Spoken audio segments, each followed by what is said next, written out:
Nagsagawa ng isang misyon ng Canadian Air Force sa East China Sea para ipatupad ang mga sanksyon sa North Korea kaugnay sa pagbuo nito ng mga nuclear weapons at mga pagbabanta na kapag hindi umano mapigilan ay patuloy itong dadami. Ngunit sa panahon ng misyon, isang fighter jets ng China na kargado ng mga missiles ang lumipad malapit sa isang aircraft ng Canada kahit na nasa international airspace ang eroplano ng Canadian Air Force. At sa ibang balita naman, may nilinaw naman si Philippine Coast Guard Commodore J. Tariela. Napangangamkam ng China.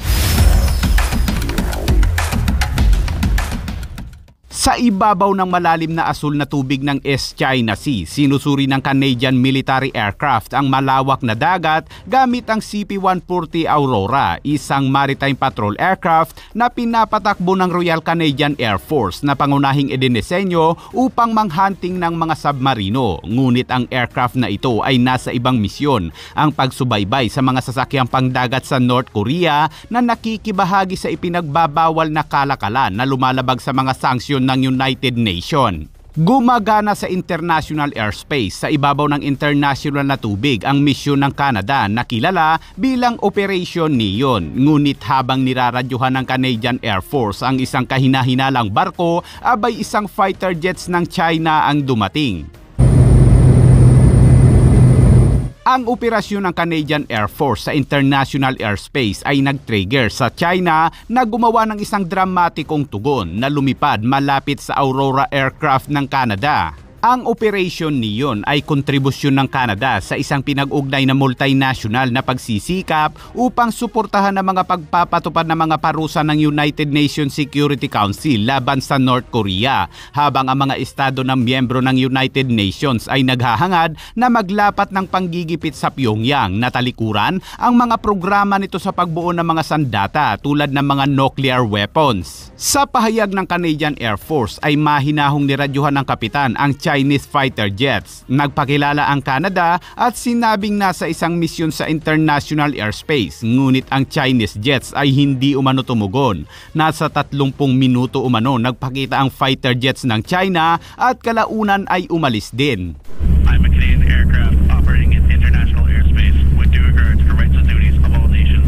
Ngunit pagkalipas umano ng ilang oras, abay lumitaw ang isa pang fighter jets ng China na kargado umano ng mga missiles. Ang Chinese fighter jets ay lumipad lamang ng nasa 200 feet mula sa Aurora aircraft ng Canada. Ang Canadian aircraft ay sadyang walang escort na mga fighter jets nito upang maiwasan umano ang anumang posibleng pagkagambala sa mga kalapit na lugar. Sinabi ng Canada na magpapatuloy pa rin ang kanilang mga misyon dahil wala silang nilalabag na batas dahil nasa international airspace ang kanilang operasyon at hindi umano gumagawa ng mga provokasyon. Nais lang nilang ipatupad ang sanksyon sa North Korea na mayroon ng nasa 50 nuclear weapons at kapag hindi mapigilan ay patuloy itong dadami at magiging banta. Agad namang pinuna ng China ang Canada at naglabas ito ng pahayag at sinasabing seryoso umanong nilalabag nito ang soberanya ng China at banta sa pambansang seguridad, kapayapaan at katatagan sa rehiyon. At sa ibang balita naman, may nilinaw naman si Philippine Coast Guard Commodore J. Tariela. Ako si Commodore J. Tariela, ang tagapagsalita ng Philippine Coast Guard pagdating sa usapin ng West Philippine Sea. Sasagutin ko ngayon ang tanong na, ang US ba ang dahilan ng kaguluhan at patuloy na pagtaas ng tensyon sa West Philippine Sea? Ating balikan ang mga pangyayari sa ating kasaysayan kung totoong Amerikano nga ba talaga ang dahilan ng panggigipit ng bansang China sa Pilipinas. Noong taong 1991, nag-expire ang Military Bases Agreement between the United States and the Philippines at hindi na ito pinayagang ma-renew ng ating Senado noong 1992. Umalis ang US sa kanilang mga military bases sa Subic Bay at Clark in 1992 pagkatapos ng ilang dekadang presensya nila dito sa ating bansa. Kung ang US forces ang ugat ng tensyon sa rehiyon, maaari sana nating asahan na tuluyan ng humupa ito dahil wala na noong Amerikano. Ngunit noong 1995, inoccupy ng China ang Panganiban Reef or Mischief Reef na nasa loob ng exclusive economic zone ng Pilipinas at may layo lamang na 125 nautical miles mula sa probinsya ng Palawan. Maliwanag na sinamantala ng China ang kahinaan ng ating Armed Forces of the Philippines makaraan ang 3 taon na walang presensya ng Amerika sa ating bansa. Fast forward sa 2012, nagkaroon ng standoff sa Bajo de Masinloc. Ito ay matapos pigilan ng mga barko ng China ang pag-aresto ng Pilipinas sa kanilang mga kababayang iligal na nangingisda ng mga endangered species tulad ng giant clams, pating at iba pa. Ang tanong, Amerika ba ang dahilan kung bakit tayo nagkagirian sa Bajo de Masinloc? Noong panahon ng nakaraang administrasyon mula 2016 hanggang 2022, itinulak ang pagpapahinto ng joint military exercise kasama ang US military katulad ng balikatan at mas pinaburan ang mas malapit na diplomatikang relasyon sa Beijing. Your Honors, in this venue, I announce my separation from the United States, both in military,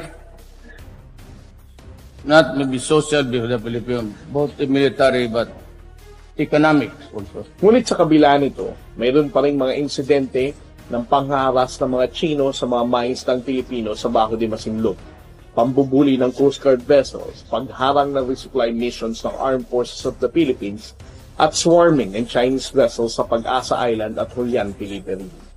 Ang mga insidenteng ito ay nagpapatunay na kahit naging malapit ang ating administrasyon sa China at tila lumayo sa Amerika, ay patuloy pa rin ang iligal at agresibong pagkilos ng China sa West Philippine Sea. Kaya sa tanong na ang US ba ang dahilan ng pagtaas ng tensyon? Ang excessive maritime claim ng China sa halos kabuuan ng South China Sea kasama ang West Philippine Sea na idiniklarang iligal ng 2016 Arbitral Award at mga agresibong paggalaw ng China at patuloy na pangangamkam ng Philippine Reef at pangaharas ng mga saksakyan pandagat ng Pilipinas ay ang tanging ugat ng tensyon at ang dahilan sa patuloy na gusot na umiiral sa West Philippine Sea. Sa pagtatapos, dapat nating maintindihan na ang tunay na issue ay hindi ang Amerika. Dahil mayroon man o wala silang suporta sa ating bansa, ay magpapatuloy pa rin ang walang humpay na iligal na pangangamkam ng China sa West Philippine Sea. Maliwanag ito mula 1995 noong kinuha ng China ang Panganiban Reef at hanggang sa ngayon. Ang paglalagay ng sisi sa US ay isang pag-divert lamang sa totoong issue ng mga iligal na aksyon ng China at isang pagbaliwala sa ating karapatan ng ating bansa na gumawa ng sariling desisyon na protektahan ang karapatan natin sa West Philippine Sea.